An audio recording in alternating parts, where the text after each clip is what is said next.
마이크가 안 된다고요? 네, 이 보드 마커가 없는 것 같아요. 다음에 준비해서 하면 돼요. 지금 있죠. 알겠습니다.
올리면 돼요. 이거 하나 갖고 있어요. 그래서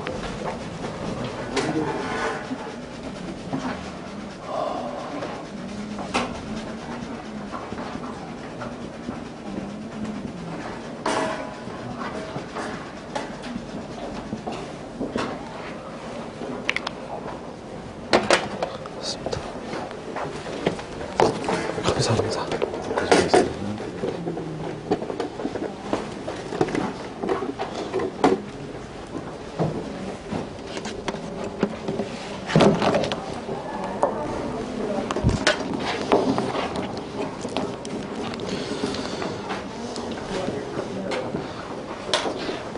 네, 기도하고 양육반 시작하도록 하겠습니다.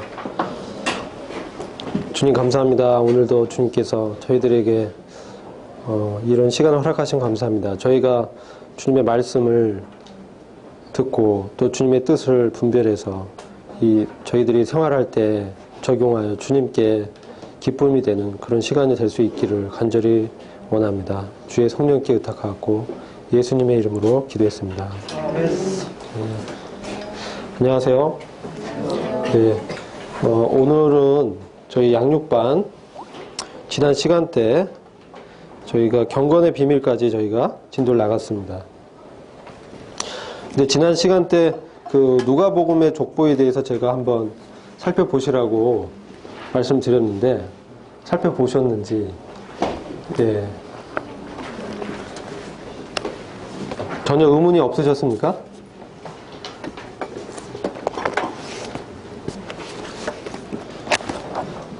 아무 대답이 없으시네요.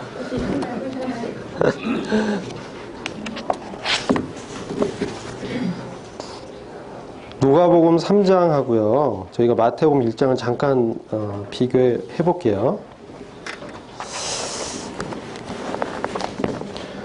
먼저 이제 마태복음 1장은 저희가 예수 그리스도의 그 족보에 대해서 나오지 않습니까? 그래서 처음 이제 성경을 읽으시는 분들이 이거 지루하다. 뭐 계속 누가 누굴 낳고 누가 누굴 낳고 이렇게 돼 있냐 이렇게 하는데 마태복음 1장 보시면 16절 보시겠습니다.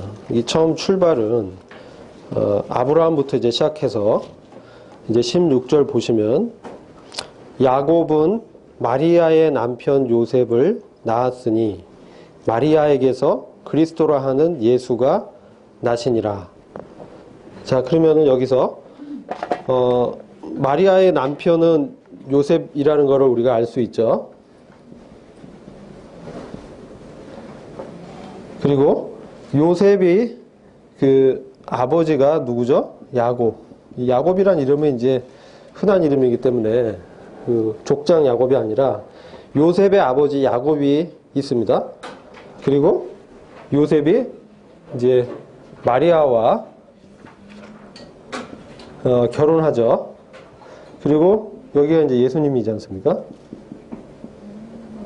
그런데 우리는 말씀을 통해서 이 요셉의 시에서 나온 것이 아니죠. 예수님은 성령으로 잉태하셨습니다. 성령의 잉태를 했습니다. 이게 이제 마태복음 1장 16절이고요. 누가복음 3장 잠시 보시겠습니다.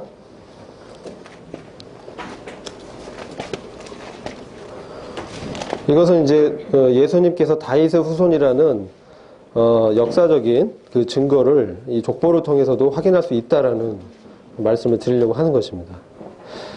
누가복음 3장에 보시면 23절부터 족보가 나옵니다. 근데 이 족보는 이 아담까지 거슬러 올라가는 족보입니다. 근데 보시면 요셉이 나오죠. 여기도 요셉이 나오는데 요셉의 아버지가 누구라고 나옵니까? 헬리라고 나옵니다. 헬리. 23절이죠. 그래서 요셉의 아들로 예수님이 이제 요셉의 아들로 요셉은 헬리의 아들이요. 이렇게 되어 있습니다. 그래서 이 요셉이 이제 헬리라는 사람이 나와요. 그리고 요셉이 헬리의 아들이다. 자, 야곱과 헬리가 다른 사람입니다. 그 족보가 틀렸다. 이렇게 얘기하지 않습니까? 어떻게 이럴 수 있지? 자, 보시면 이 다윗까지 한번 올라가 보죠.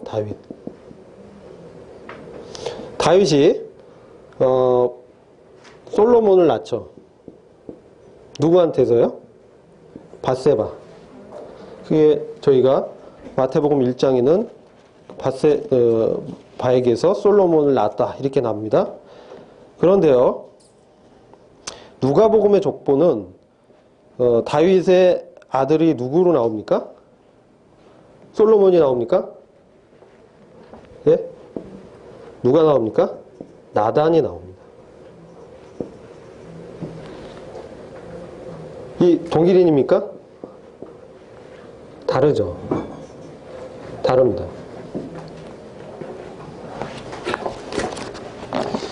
그래서 이제 성경학자들이 고민을 한 겁니다. 이 족보가 틀리다. 그렇잖아요?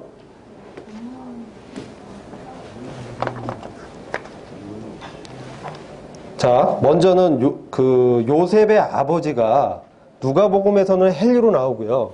마태복음에서는 야곱으로 나옵니다. 그리고 다윗의 아들이 마태복음에서는 솔로몬이 나오고요. 누가복음에서는 나단이 나오는 거예요. 어떻게 이해해야 됩니까? 그러면 전혀 그 오류가 없는 성경에 치명적인 오류가 있잖아요. 어디 있어요? 예수님의 족보가 잘못됐다는 거죠. 위조됐다. 라고 이제 공격을 하겠죠.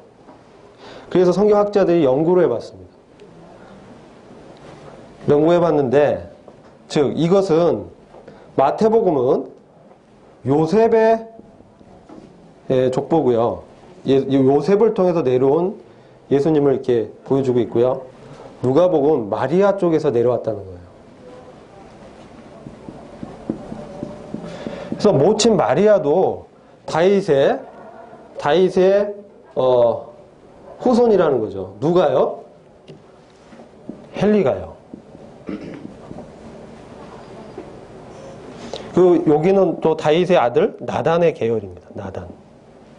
요셉은요, 아버지가 야곱이었고, 이건 솔로몬의 계열이에요. 솔로몬이 왕위를 받았지 않습니까? 나단은 왕위를 못 받았어요. 근데 왜 그러냐? 이렇게 되면서 여기서 이제 야곱의 아들이라고 하고 헬리에도 아들을 요셉이라고 하는데 유대 관습으로 사위도 아들이라고 합니다. 사위도 아들이라고 하는 거예요. 그래서 이 아들은 사위라는 얘기예요. 그러니까 다시 말하면 야곱의 아들은 요셉이고 또 헬리의 아들은 요셉이라고 했을 때 이 아들은 사위를 얘기한다는 의미로 해석을 이제 하는 거죠. 그리고 이것은 또 다윗의 아들이 또 나뉘는 거죠. 솔로몬이 있고 나단이 있었다는 거예요. 둘이 같은 사람이 아니지 않습니까? 이 둘도 같은 사람이 아니에요. 야곱과 헬리도. 그래서 나단의 계열에서 헬리로 내려와서 마리아로 와서 요셉과 마리아가 이게 결혼한 것이고, 헬리는 이 헬리 아들이라고 했을 때 이것은 사위의 그 유대 관습상 사위도 아들이라고 호칭했기 때문에 이렇게 보는 것이 더 자연스럽고 맞는 얘기다. 이렇게 보면 예수님은 아버지 야곱에서 쪽에서 여기서 이제 여고니아라는 왕이 있었습니까? 고니아의 후손에서 다윗 왕자에 앉을 사람이 나올 수 없다라고 예레미야서에서 예언을 하고 있습니다. 그래서 이 주님은 요셉의 씨에서 나온 것은 아니죠. 성령의 씨로 잉태한 거지 않습니까? 그러나 어머니 편에서도 보면 이 다윗의 후손이라는 것을 알 수가 있어요. 그래서 주님은 목에나 또 북에나 다 다윗의 후손이라는 거예요. 그래서 주님은 명실상부하게 다윗의 후손으로 오신 분이고, 또 예레미야서의 여고니아의 후손에서 다윗의 그 왕자에 앉을 씨가 이제 나오지 않는다고 했기 때문에 그 예언도 이루어진 것입니다. 하나님의 말씀이 정교하기 때문에 1.1에게 오류가 없다고 보는 것이죠. 그래서 이렇게 주님의 족보에 대해서 얘기를 하고 있습니다. 그래서 누가복음은 마리아의 계보고 마태복음은 요셉의 계보다. 그래서 주님은 다윗의 후손으로 분명히 오셨다. 다 다윗의 아들인 나단, 다윗의 아들인 솔로몬으로 이렇게 흘러갑니다. 네, 그래서 이 족보에 대한 시비를 우리가 성경적으로 답변을 할 수 있습니다. 그래서 지난 시간에 한번 질문을 던졌습니다. 이거 한번 연구해 보시라고. 그래서 이걸 말씀을 드리고요. 지난 시간에 저희가 이 경건의 비밀에 대해서 교제를 했는데, 경건은 바로 우리 주님의 삶이 우리 가운데 나타나는 것입니다. 크도다 경건의 비밀이요. 그러면서 우리의 어떠함을 얘기한 것이 아니라 그리스도의 어떠함을 얘기하고 있습니다. 따라서 경건의 비밀은 그리스도를 통해서 보여주는 아버지 하나님의 인격이 우리 삶 가운데 성령의 능력으로 나타나는 것입니다. 그것이 경건의 비밀입니다. 구약시대는 이런 것을 꿈에 꿀 수가 없었습니다. 그러나 주님께서 주님의 사역을 완수하시고 보혜사 성령을 통해서 놀라운 이 경건의 생명을 믿는 이에게서 시작하셨다는 거예요. 그것이 바로 교회입니다. 하나님의 아들들, 그리스도와 공동상속자, 영광스러운 이 생명을 우리가 주님으로부터 받은 것입니다. 그런데 사단도 역시 일을 합니다. 그래서 사단은 바로 불법의 비밀로 나타납니다. 그것이 이 데살로니가 후서 2장에서 저희가 살펴볼 수 있습니다. 데살로니가 후서 2장을 잠시 교재와 같이 교재 펴시고 데살로니가 후서 2장으로 가겠습니다.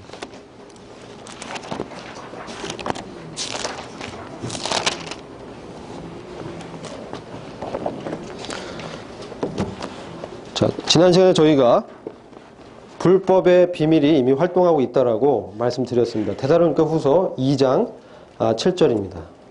불법의 비밀이 이미 활동하고 있나니 현재는 막는 자가 있어 막을 것이나 그가 그 길에서 옮겨질 때까지만 그리하리라. 그리고 나서 즉 옮겨진 이후에 악한 자가 나타나리니 주께서 그를 자기 입에서 나오는 영으로 소멸하시고 그의 찬란한 오심으로 제거하시리라.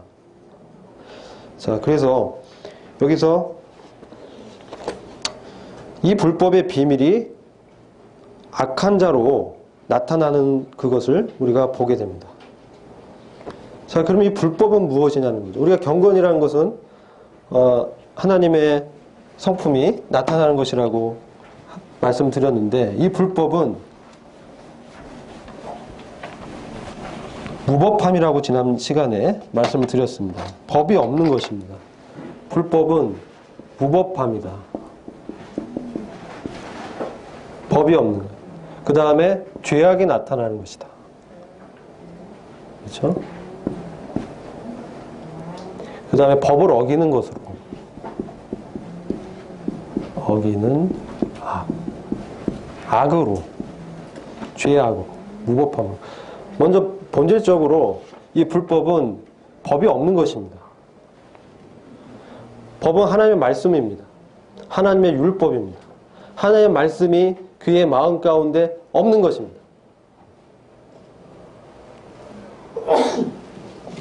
그래서 우리가 마태복음 7장에 보면은 불법을 행하는 자들아 내게서 떠나가라.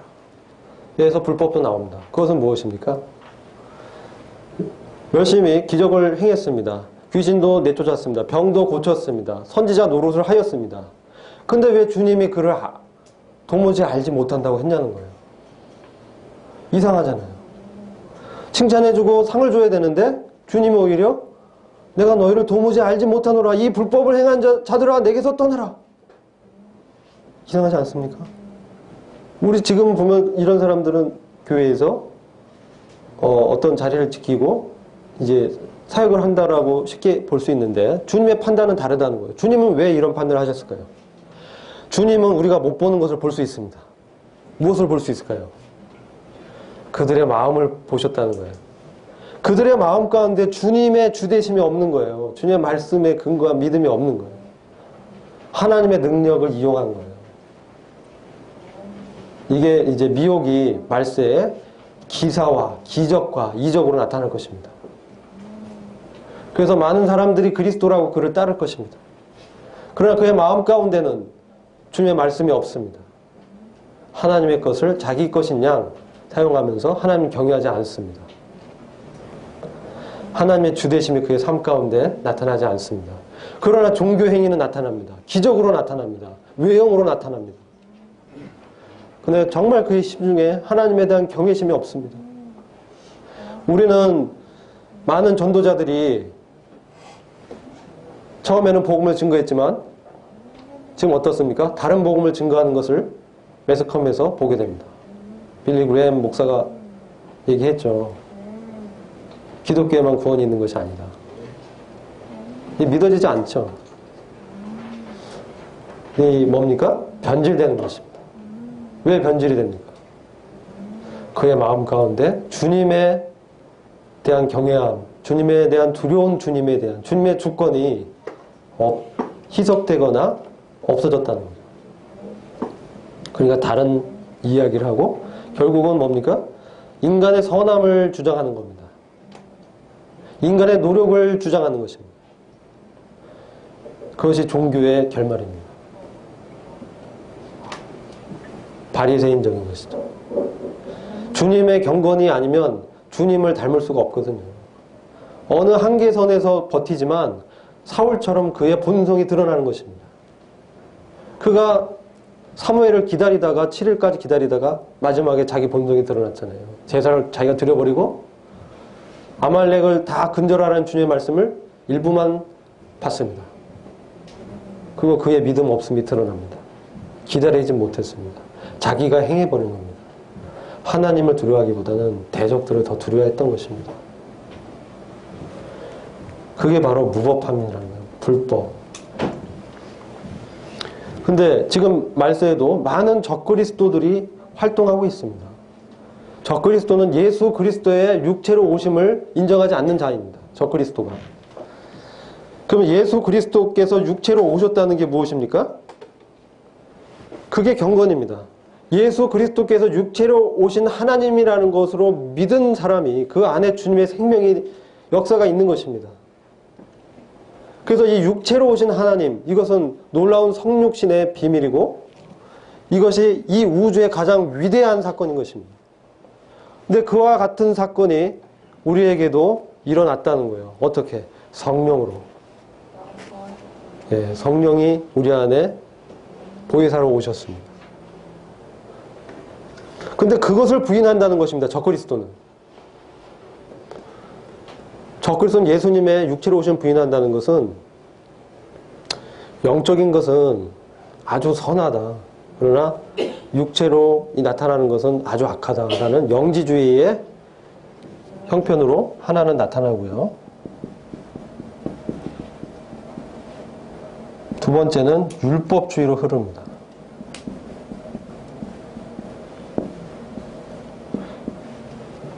극단적이죠. 두 극단으로 나타납니다. 그래서 인간의 애씀으로 하나님께 선함을 인정받으려고 하는 것입니다. 그런데 하나님께는 그리스도 외에는 없는 것이죠.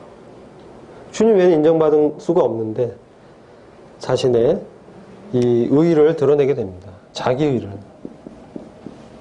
열심으로 하면 사도 바울을 따라갈 자가 없었습니다. 그러나 하나님 안에 지식이 없었기 때문에 그리스도인을 핍박한 거죠.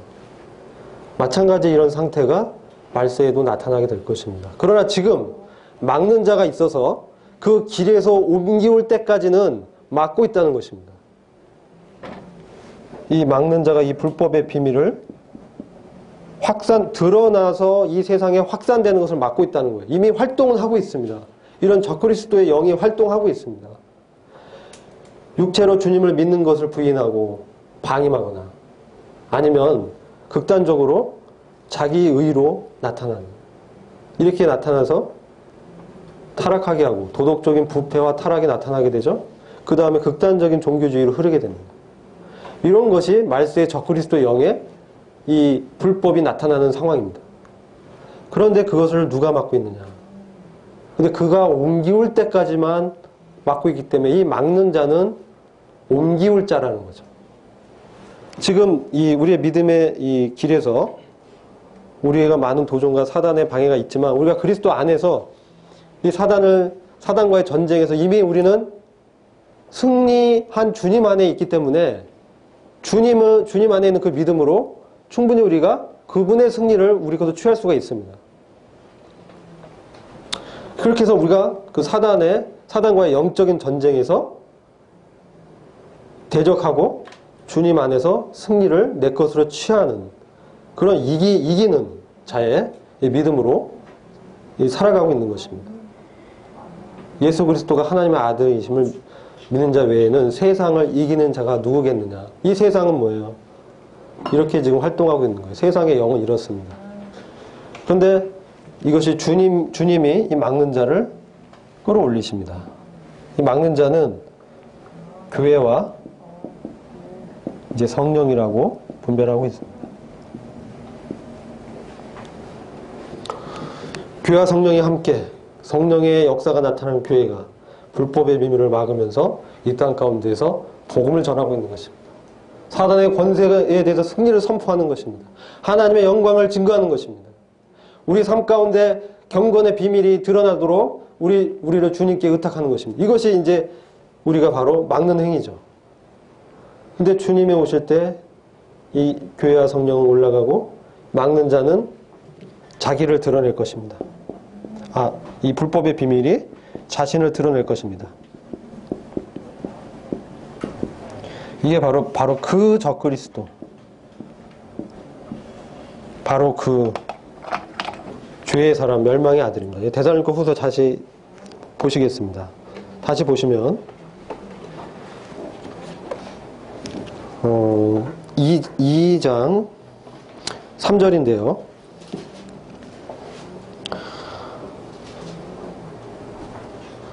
배교하는 일이 있고요. 그 다음에 죄의 사람 멸망의 아들이 나타납니다. 그 다음에 주님의 재림이 있게 되는 거예요. 그래서 배교하는 일이 이 주님의 그 재림은 심판하는 그 주님의 지상 재림입니다. 주님이 지상에 오실 때는 심판하러 오시는 것입니다. 그러나 공중에 오실 때는 성도를 영접하기 위해서 오시는 것입니다. 다른 주님의 재림의 두 국면인데 일단 이 데살로니가 후서 2장 3절에 그 날은 주님의 심판하는 그 지상에 강림하는 날입니다. 이 주님이 지상에 강림하셔서 그날에 심판하기 전에 먼저 어떤 일이 있느냐? 배교가 있습니다. 불법의 이 역사가 나타나는데 배교 배교는 믿음을 저버리는 것입니다. 처음 믿음에서 떠나가는 겁니다. 주님에 대한 첫사랑을 버려버리는 거예요. 첫사랑에서 떨어져 나가는 거예요. 주님에 대한 순수한 마음이 떠나갑니다. 그럼 어떤 일이 나느냐? 딱딱해집니다. 우리의 이 믿음이 딱딱해지면 어떻게 됩니까? 행위만, 틀만 남는 거예요. 생명의 역사가 없습니다. 그리스도가 빠진 종교 행위를 나타내는 거예요. 그리고 이것이 기독교계에 이제 확산이 됩니다.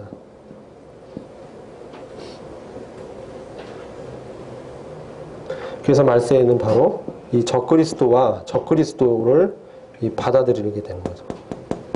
이게 말세의 큰 배경입니다. 그래서 이 적그리스도가 나중에 자기를 신성화할 때 자기 우상을 세우고, 우리 다 배웠지 않습니까? 자기의 절하라고 합니다. 거기에 다 타협하게 된다는 거예요. 왜? 근본적으로 주님의 첫사랑에서 떠났기 때문에 이런 일이 일어나는 겁니다. 주님의 첫사랑, 그래서 중요한 거죠. 그래서 이 배교의 역사가 있고요. 그 다음에 나타나는 일이 죄의 사람 멸망의 아들이 나타납니다. 죄의 사람 멸망의 아들, 불법의 비밀, 그 악한 자. 이게 다 똑같은 사람이에요. 누굽니까? 적그리스도가 나타난다는 거예요. 그리고 자기에게 이제 우상을 그 우상을 만들어서 우상을 섬기게 합니다. 그것이 요한계시록 13장에 나옵니다. 요한계시록 13장 보시면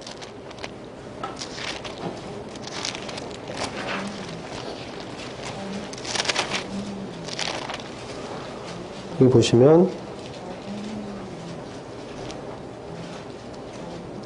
두 짐승을 지난 시간에 배웠죠. 그래서 둘째 짐승 거짓 선지자가, 종교 지도자가 첫째 짐승의 형상, 즉 정치적인 적그리스도의 형상을 본떠서 그 15절 보시면 그 짐승의 형상에게 생명을 주는 권세를 받아 짐승의 형상이 말도 하게 하고 짐승의 형상에게 경배하지 않은 자는 다 죽이도록 하니라. 경배받을 그런 존재가 되는 겁니다. 자, 이 우상이 다시 데살로니가 후서 2장으로 돌아오면요. 4절 보십시오.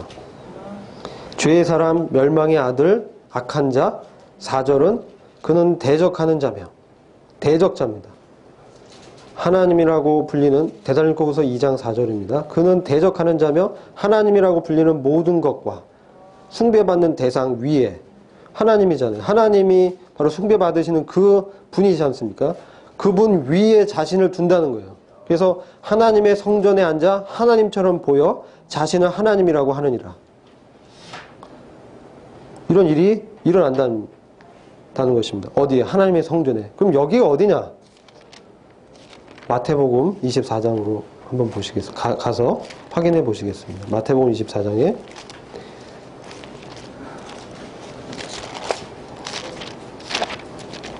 가 보시면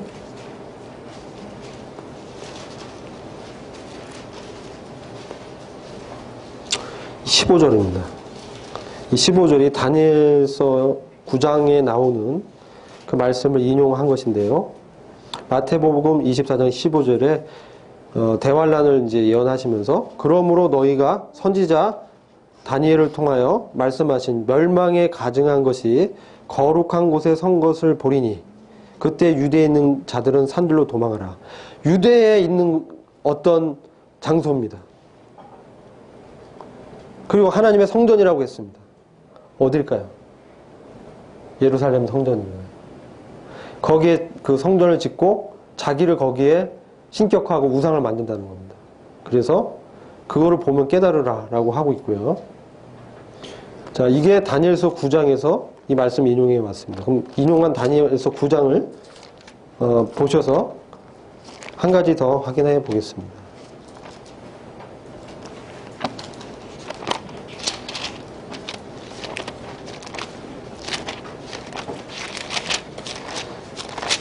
자, 다니엘서 9장 27절입니다. 27절. 여기서 등장한 그가 있습니다. 그 사람이 다니엘서 9장 27절에 이 71의 예언의 마지막 일에 7년의 예언 중에 그가 많은 사람들과 더불어 한 주, 즉 7년 동안의 언약을 확정하고 그 주의 중간에 그가 희생제와 예물을 금지시킬 것이요 그는 가증함을 확산시킴으로 황폐케 하리니, 그 가증함을 확산시킵니다. 이것이 멸망의 거룩한 곳에 멸망에 가증한 것이 선 것입니다. 이 말씀은 마태복음 24장 15, 16절에서 인용했고요. 데살로니가 후서 2장에서도 인용이 되고 요한계시록 13장 그 후반부에서 둘째 짐승 거짓 선지자하는 그 장면에서도 나타납니다. 무려 성경의 여러 군데에서 지금 이것을 예언하고 있습니다. 근데 언제 하냐? 그 한 주 동안의 중간 정도에 이런 일을 한다는 거예요. 먼저는 평화 조약을 맺는 것입니다. 그래서 유대인들이 성전을 짓고 희생제와 예물을 드릴 수 있게 했다가 그 주에 7년의 중간 정도에, 정확한 시점 모르지만 7년의 중간 정도에 그것을 금지시키니까 이제 유대인들이 핍박이 더 심해지는 거죠. 자, 이런 일들이 일어난다는 거죠. 그래서 우리가 이제 이런 말씀을 보면서 주님의 그 재림의 때 어떤 일들이 일어날지를 확인하게 되고, 불법의 비밀이 지금도 역사하고 있다라는 사실을 보게 되고, 교회가 경건의 이 비밀 가운데서 불법의 비밀을 성령과 함께 현재 막고 있다는 것입니다. 근데 지금 이제 사단은 어떤 일을 합니까? 미혹을 합니다. 미혹. 그래서 교재 91페이지 잠깐 오시면요. 왜냐하면 이 적그리스도용은 미혹을 하거든요. 사단은 거짓말을 하고 미혹을 합니다. 요한 2서 1장 7절 말씀을 지금 이 교재에 인용해서 기록되어 있는데 91페이지 보셔도 되고 요한 2서 1장 7절을 보셔도 되는데, 미혹하는 자가 많이 세상에 나왔나니 이는 예수 그리스도께서 육체로 임하심을 부인하는 자니라. 이것이 미혹하는 자요 적그리스도니라.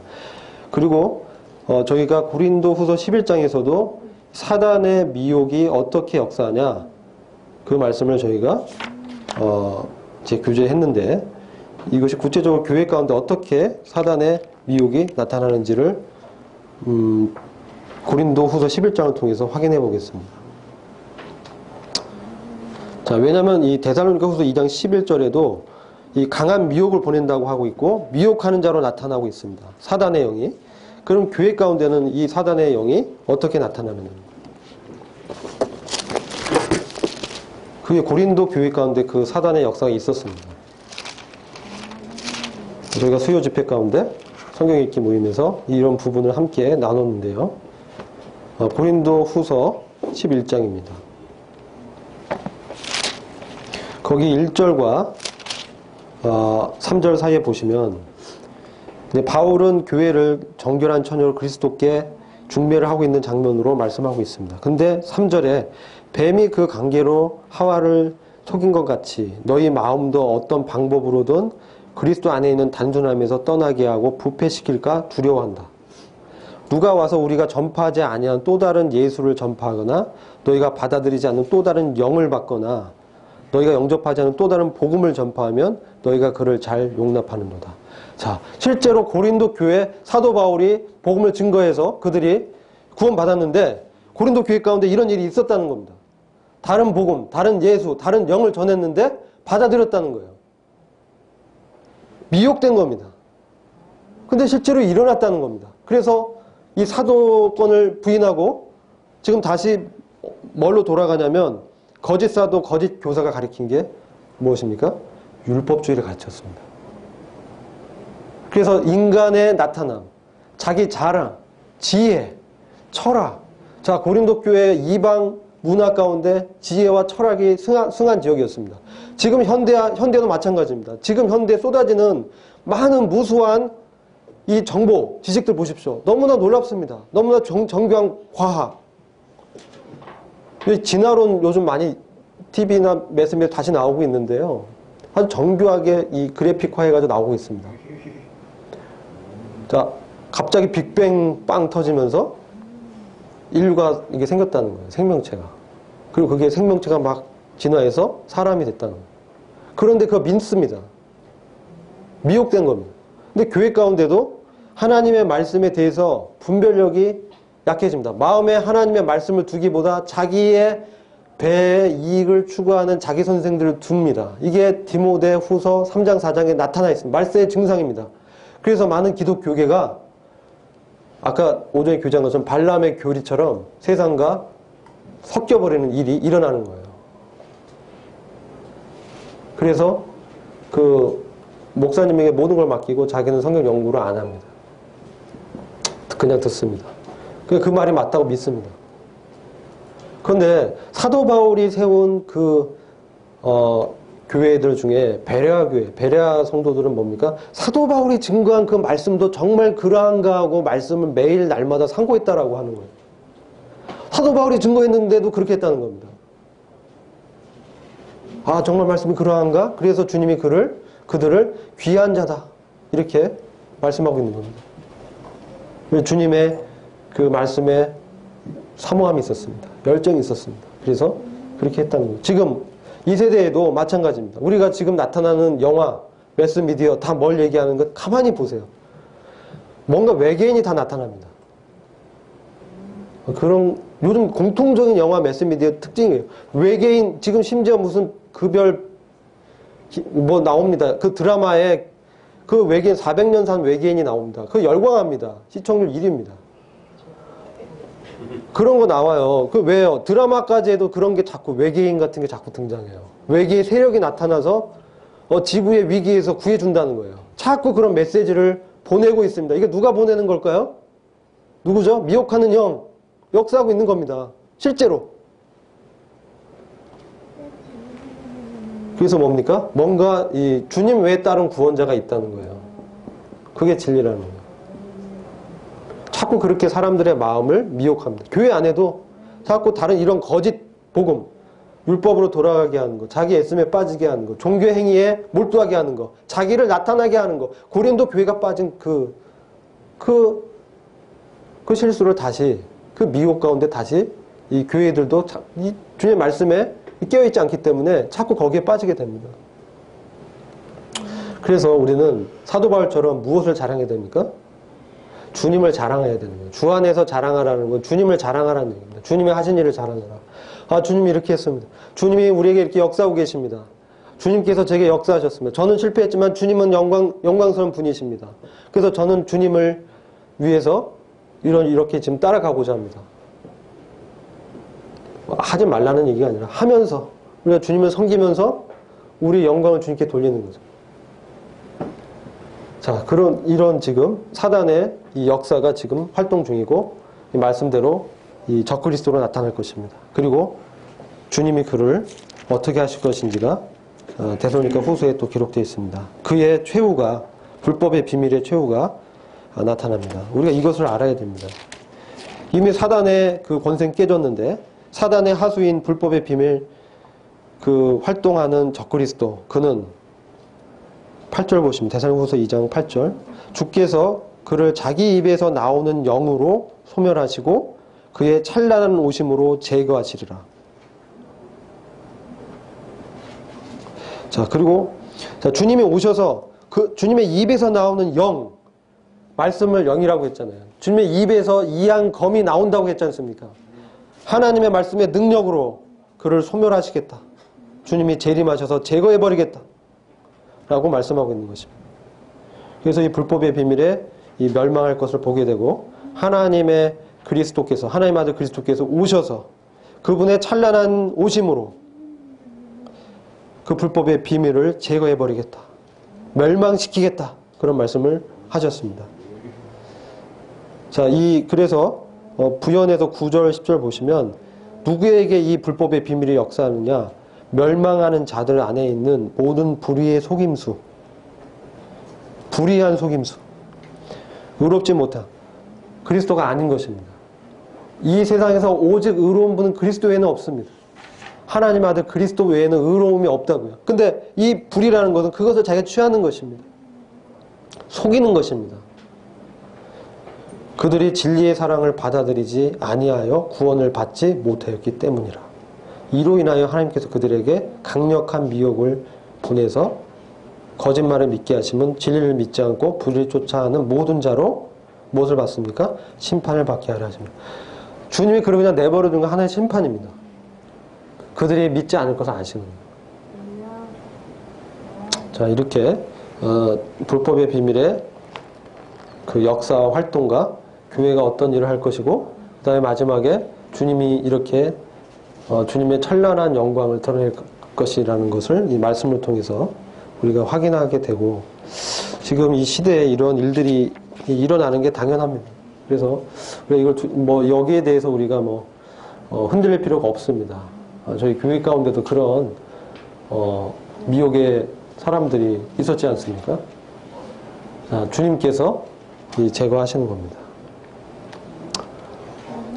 그리고 이것으로 이제 저희 이 교과는 마치고,